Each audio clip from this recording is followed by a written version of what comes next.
के साथ आपसे युद्ध करने आ रहा है प्रभु। रावण स्वयं अजय पुष्पक विमान पर विराजमान होकर के आज अपने संपूर्ण शक्तियों के साथ आपसे युद्ध करेगा और आपके पैरों में पत्रापण तक भी नहीं है। फिर ऐसे महान योद्धा से, ऐसे महान वीर से आप कैसे युद्ध करेंगे नाथ? हो सका कृपा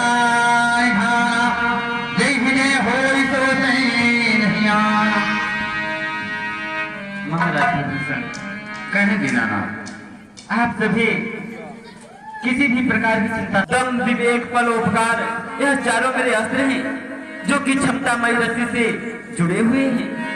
और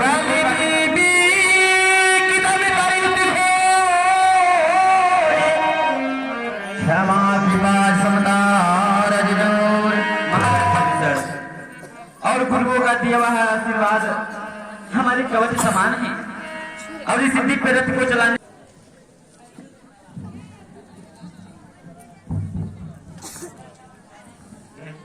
भाग्य के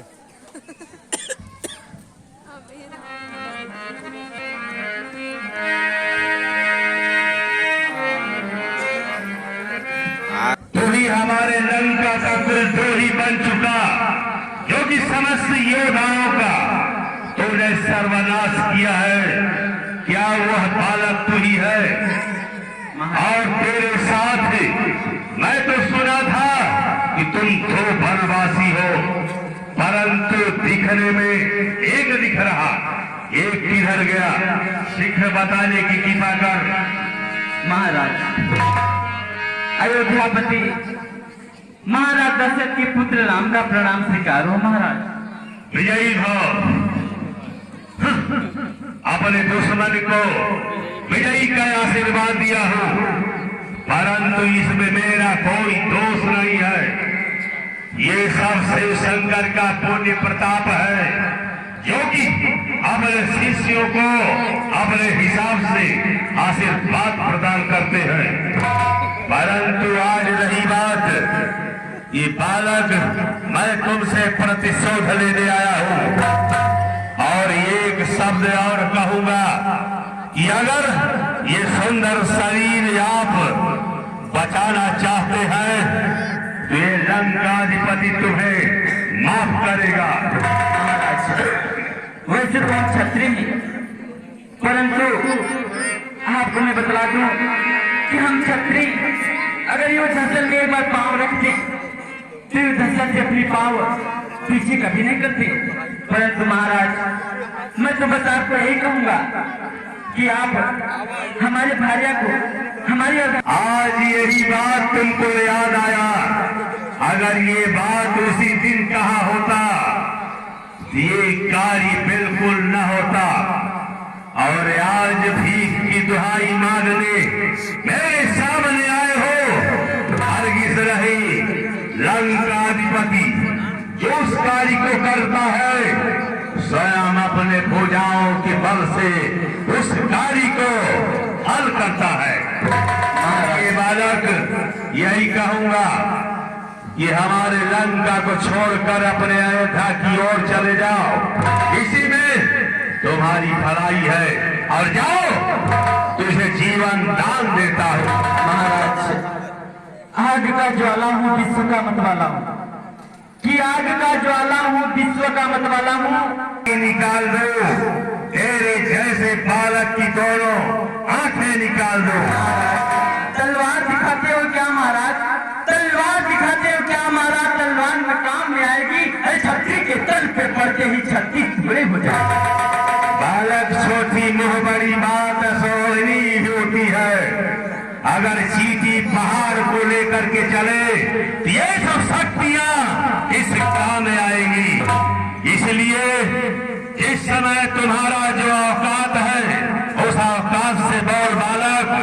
तेरे सामने 20 भुजा, तेरे सामने मुख है, क्योंकि अगर ये शमशीर उठाता हो, अरे शमशीर उठाता हो तो उधर हो जाती है दुहाई। ये पृथ्वी पे चलता हो तो मच जाती है दुहाई।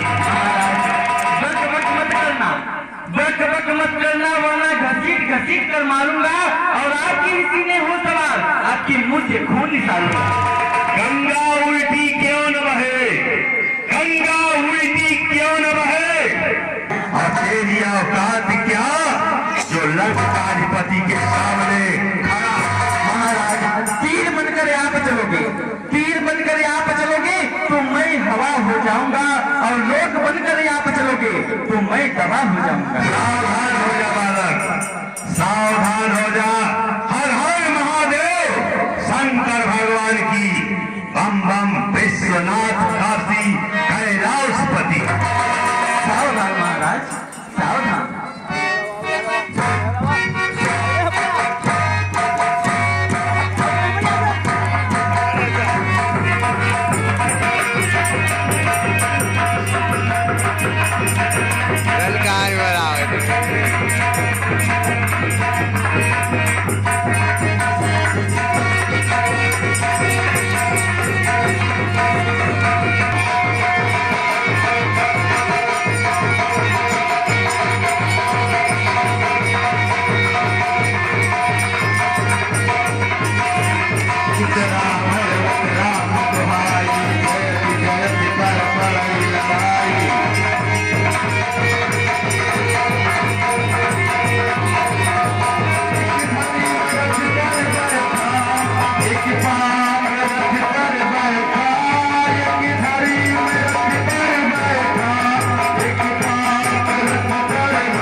सर्वज्ञ है, सर्वव्यापी है, सब कुछ जानते हुए भी आप मुझसे मार्गदर्शन लेना चाहते हैं तो ध्यान से सुने प्रभु।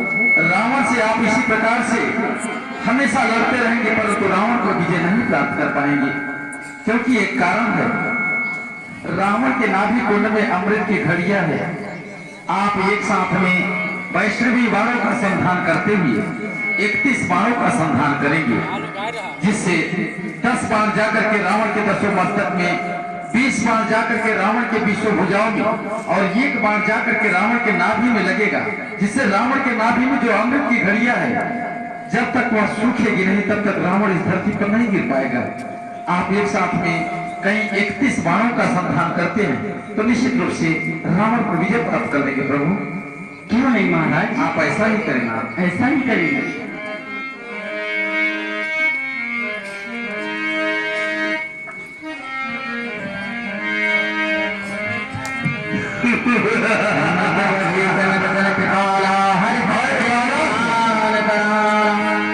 मैं तो सोचा कि तू इस समय भाग गया होगा, लेकिन तू काला नाग दिख रहा है।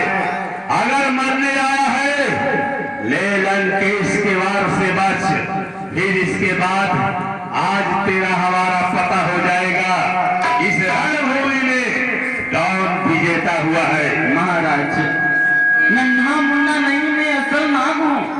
नन्हा मुन्ना नहीं, मैं असल नाग हूँ। अरे कौशल्या का लाल, मैं तो महाकाल हूँ। बहुत अच्छा है, सावधान हो जा। हर हर महादेव, शंकर भगवान की। सावधान।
जैसा कि तुम भी जानते हो कि महाराज रावण महान योद्धा और एक महान पंडित है, इसलिए हमें अपना अयोध्या राज चलाने के लिए उनसे कुछ राजनीतिक विद्या सीखनी चाहिए। अनुज, छोटे पुत्र लक्ष्मण का प्रणाम स्वीकार हो महाराज। महाराज लंकेश के चरणों में लक्ष्मण का प्रणाम स्वीकार हो। क्या बात है अनुज? भैया मैंने उन्हें प्रणाम किया और उन्हें कोई जवाब नहीं दिया। भैया पहले तो तुम यह बतलाओ कि महाराज के पास गए तुमको किस तरफ से प्रणाम किया? अनुज, सर की तरफ से किया ना? नहीं अनुज, जैसा कि मैंने पहले ही बतलाया कि महाराज एक वीर योद्धा के साथ साथ एक महान पंडित भी है, इसलिए तुम उनके पास पुनः जाओ और जाकर सर की तरफ से नहीं उनके चरणों की तरफ से प्रणाम करो। अनुज, जरा क्या जाओ अनुज।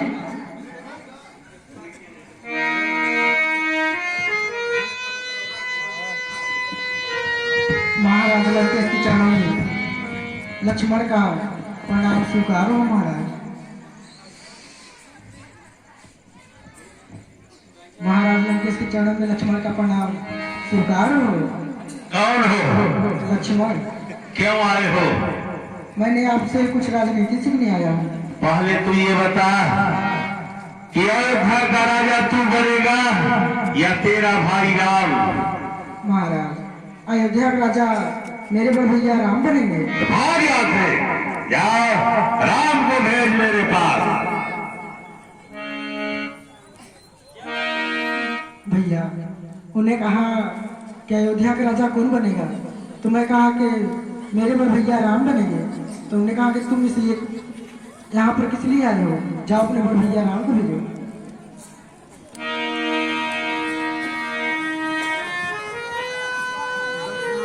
लंकापति महाराज रावण के चरणों में सूर्यवंशी अयोध्यापति महाराज दशरथ के बड़े पुत्र राम का प्रणाम स्वीकारो महाराज। यही हो राम। राम बता, क्या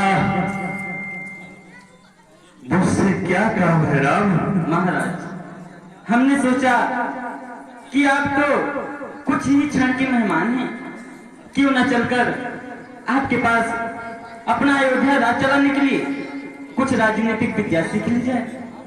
अवश्य राम, परंतु मेरी पहली राजनीति, आप दोनों भाई मेरे पास धनुष बाण रखकर और 10 कदम दूर हो जाओ। जो आज्ञा। पहली राजनीति सिखाने जाता हूँ। देव राम, जाओ 10 कदम दूर हो जाओ। और देखो राम, ये पहली राजनीति है। अपने दुश्मन को अपना रास्त्र शास्त्र कभी नहीं देना चाहिए। अगर कहे तो तुम दोनों भाई का इसी समय दोनों का मौत कर सकता हो, परंतु नहीं, ये लंकेश भी पीछे कभी वार कायरों की भांति नहीं किया है। लो, ये पहली राजनीति है। अपने दुश्मन को कभी कमजोर नहीं समझना चाहिए राम। दूसरी बात ये है, जो कार्य तुम्हें करना होगा उसे इसी वक्त और तत्काल में करना होगा। हमने ऐसी कई प्रतिज्ञा करके अपने लंका में आज तुम्हारे धाम को जा रहा हूँ, मैं कोई कार्य नहीं कर पाया राम। इसलिए मैं सोचा था कि ये धरती से आकाश तक मैं सीढ़ी बनवा दूंगा, जिससे कि मिली हुई आत्मा भटकने न पाए, सीढ़ी के माध्यम से वह आकाश पहुंच जाए। लेकिन ऐसा कार्य मैं नहीं कर पाया।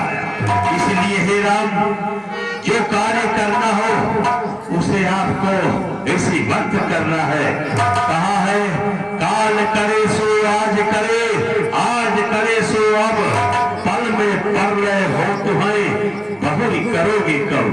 हे रघुनंदन, जिस कार्य को करना होगा इसे क्षण और तत्काल में करना होगा। परंतु हे राम, अब मेरे पास ज्यादा समय नहीं है, लेकिन जाते जाते इतना आपसे जरूर पूछूंगा कि आप ये बताएं कि विजय हमारी हुई या आपकी हुई राम? ये कैसी बात करते हैं महाराज, आप तो इस अवस्था में पड़े हुए हैं और फिर भी पूछते हैं कि विजय किसकी हुई? महाराज राम, विजय तो हमारी ही हुई। कैसे राम? मैं अपने जीते जी तुझे लंका नहीं आने दिया, और अगर आप सबसे बड़ा विजेता है तो आप हमें अपने धाम से रोके, मैं समझ जाऊंगा कि आप सबसे बड़े विजेता। मैं समझ गया महाराज। कहे रघुनंदन, कि रण विजेता मैं हुआ और स्वर्ग विजेता आप। धन्य हो राम। हे राम, तुम्हारी कीर्ति जग में विराजमान है। सो हे रघुनंदन, अब मैं अपने धाम को जाना चाहता हूँ, परंतु हे रघुनंदन मुझे आशीर्वाद प्रदान करें। अरे रघुकुल में सूर्य समान हो तू, हे राम तुम्हारी जय हो। रघुकुल में सूर्य समान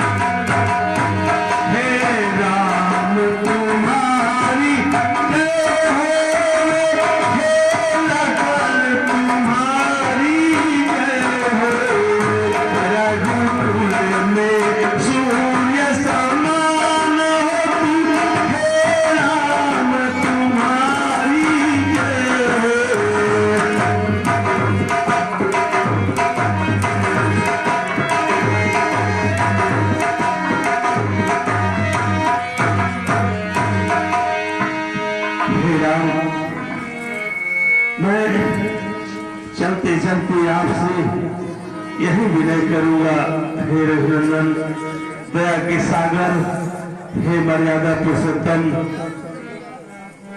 मैं अपने इस दुश्मनी के चक्कर में मैं आपको अगर बुरा शब्द कहा हूं उसे माफ करना रघुनंदन, अपने चरणों में दबा देना। हे राम, मैं आपके धाम को जाना चाहता हूँ। हाय राम, हाय राम। जाओ महाराज, आपने आखिरी क्षण में मेरा नाम लिया है। आज के लिए हमारे स्वर्ग के द्वार हमेशा खुले रहेंगे। करते देखी